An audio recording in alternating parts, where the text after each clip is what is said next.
que se sigan haciendo películas históricas funciona porque de alguna forma nos sirven como un espejo de nuestra realidad y un espejo de una conciencia colectiva que no debemos dejar de lado, ni dentro de esa resignificación de los hechos, ni dentro de esos simbolismos en los que somos parte de esta entidad en la que le llamamos nación, patria o como quieran llamarle.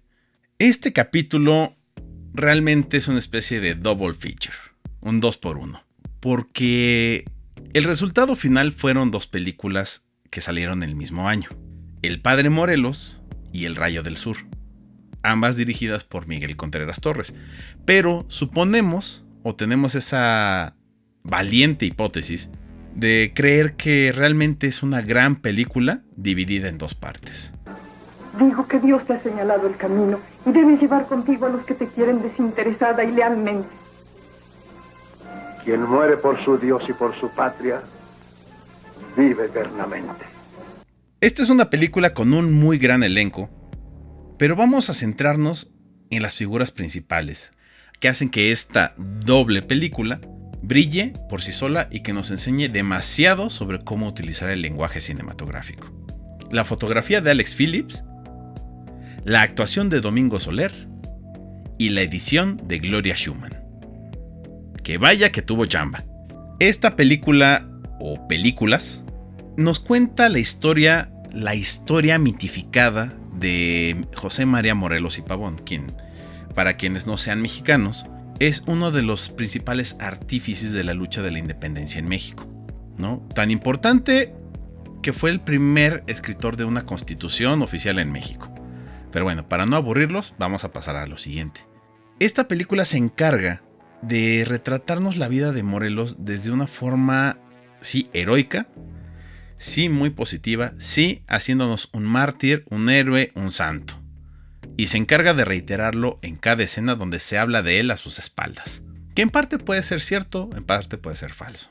Porque inclusive si nos fijamos en la tarjeta de créditos de El Padre Morelos, tiene la clara intención de mostrarnos a un Morelos crucificado, de mostrarnos a un Morelos mártir, un Morelos convertido en una figura de Cristo. Hagan de cuenta algo así como lo que hizo Zack Snyder con Superman, pero bien hecho. Siendo que la historia o la historiografía tiende a ser mucho más compleja. Esto ya lo mencionamos en el video de México de mis recuerdos. Si quieren, pueden ir a visitarlo. Es importante para el cine tener la información completa para poder construir un personaje verosímil, sobre todo cuando fue un personaje que existió en la vida real. Nuestra causa no la inspira la venganza ni el odio contra el español, sino una idea justa de independencia y libertad.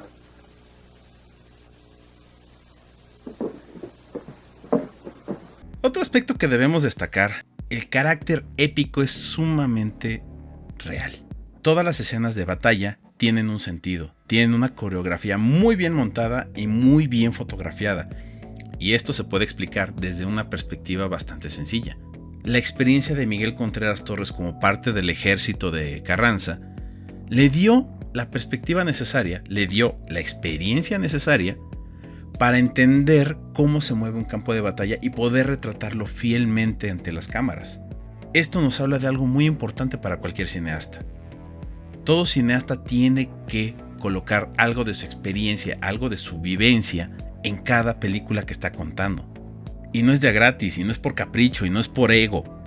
Es por una simple y sencilla razón. Cuando sientes el dolor ajeno, cuando sientes el golpe de la realidad a través de la pantalla, es entonces cuando sientes y vives más las películas. Por eso es importante decir que opiniones negativas como las que tiene Bardo son bastante injustificadas desde la subjetividad de quien la considera pretenciosa. Finalmente, Iñárritu está colocando sus propias vivencias dentro de esta película que es personalísima. Lo mismo hace Contreras Torres con este retrato fiel de lo que es el campo de batalla, con este retrato fiel de lo que es una campaña de guerra. No es caer, sino levantarse sobre la montaña del tiempo hasta la posteridad.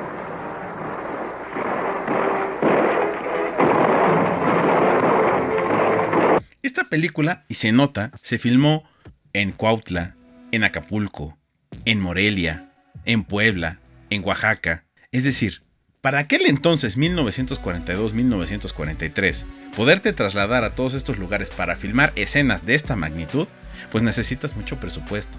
Y para ser un productor más o menos independiente, realmente había mucha confianza en tu producto.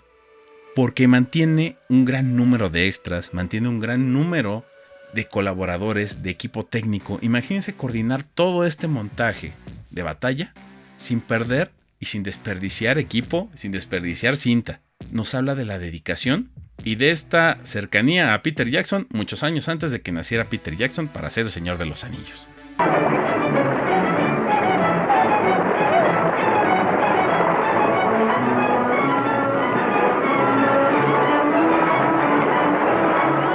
Suponiendo sin conceder, una frase que ya vamos a estar utilizando mucho en este canal, parece ser.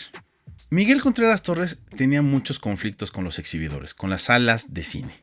Porque los exhibidores, aparte de que tenían un cierto monopolio gracias a Jenkins, el embajador malvado que monopolizó las salas de exhibición, uno de los principales problemas para exhibir era la duración de las películas. Lo normal era que las películas duraran un promedio de hora y media. Y eso le garantizaba a los exhibidores tener mayor cantidad de películas para una permanencia voluntaria, porque esa era otra forma de exhibir películas. Creemos que Miguel Contreras Torres trató de contarnos una épica de Morelos y de la independencia de México en esa misma magnitud. Simplemente los tiempos no sirvieron para comprenderlo. O por lo menos los empresarios codiciosos no lo quisieron ver así. Pero como autor es importante poder querer contar la historia como tú quieres hacerlo. Tan grandes como Abel Gance lo hizo en su momento con Napoleón. Y creemos que de cierta forma Miguel Contreras Torres estaba haciendo un equivalente a Napoleón al contarnos esta historia de Morelos. Y de cierta forma podríamos decir que perdió pero ganó. Perdió por el hecho de que, si se fijan en la tarjeta de créditos del Rayo del Sur, pues sí, tuvo que reducir la película, y por eso se dice es la última versión, con ayuda de Gloria Schumann, pero al mismo tiempo ganó porque pudo hacer 2 películas back to back para presentarnos esta visión tan personalísima de la historia de México. Aceptaré, sí, jubiloso, el sencillo nombre de siervo de la nación, porque mi mayor orgullo está en servir a la patria sin importarme títulos ni intereses mezquinos, sino el bien general de la nación. El valor cinematográfico de estas 2 películas lo podemos encontrar inclusive en el uso de recursos tan básicos como el lenguaje cinematográfico que emplea. Podemos ver aquí que tenemos close-ups que nos están hablando puntualmente de un problema, pero en el momento que abre la toma está encontrando una solución a ese problema del que se está hablando y lo utiliza en un bando y en el otro. Los problemas de uno no son los problemas de otro, pero todos llegan a su propia resolución con un simple movimiento de cámara. Miguel Contreras Torres utiliza estos lenguajes para condensar la historia, para condensar las emociones de la historia y así retratarnos mejor las problemáticas que se viven y cómo se viven, cómo se sienten y cómo se liberan. Morelos quiere surgir con un ideario político que le atraiga la simpatía de su pueblo, pero nosotros lo aplastaremos antes. Incluso este tipo de lenguaje se realza justo antes de que termine la película. Podemos percibir mediante este close-up, simplemente con lenguaje no verbal, acentuado por la música y este ligero movimiento de cámara, entendemos esa sutileza del personaje, esa sutileza de la personalidad de quien estamos estudiando. Aquí vemos la síntesis del estudio de carácter que se hizo, justo antes de que encuentre su fatídico final. Digo que Dios te ha señalado el camino y debes llevar contigo a los que te quieren desinteresada y lealmente. Quien muere por su Dios y por su patria, vive eternamente. En ambas películas vamos a notar una visión distinta de la religión. En ningún momento se ve la forma en la que los sacerdotes se comportan en la realidad, en primer lugar, son respetuosos de los niños, pero por otro lado, siempre hay un trato de igualdad, de colectividad, de comprensión hacia el otro. Principios que no son necesariamente religiosos, son principios humanos, son principios de buena convivencia, son principios de humanidad. Y que no importa si eres católico, protestante, budista, hinduista, todos caen en lo mismo. Y tal vez eso lo entendió Miguel Contreras Torres. Es un poco hablar temas atractivos para ciertos conservadores, temas religiosos, sí, o que suenan religiosos, pero que a la vez nos están hablando de temas que son muy universales, como la libertad y la no opresión. Qué mal conoces al padrecito. Las desgracias no le desaniman, ni le importan los que se van. Lo único que le preocupa es el triunfo de su causa bendita. ¿Cómo están, hijos? Señor cura. Buenos días, mi general. Pónganse el sombrero. Sigan comiendo. Después de todo este análisis, podemos ver que tenemos un director bastante comprometido no solo con su nacionalismo, con su estudio de la historia, sí con su sentido de pertenencia y con un romanticismo poco comprendido, porque no es un romanticismo fácil, es un romanticismo estudiado.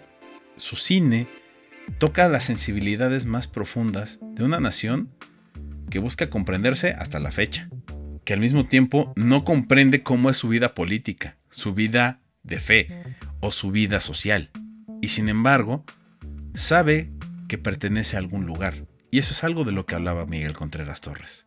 Así que pues aquí está un ejemplo más de esas películas que deberían estar en las famosas listas del cine mexicano, pero que nadie pela porque pues creen que todos los olvidados.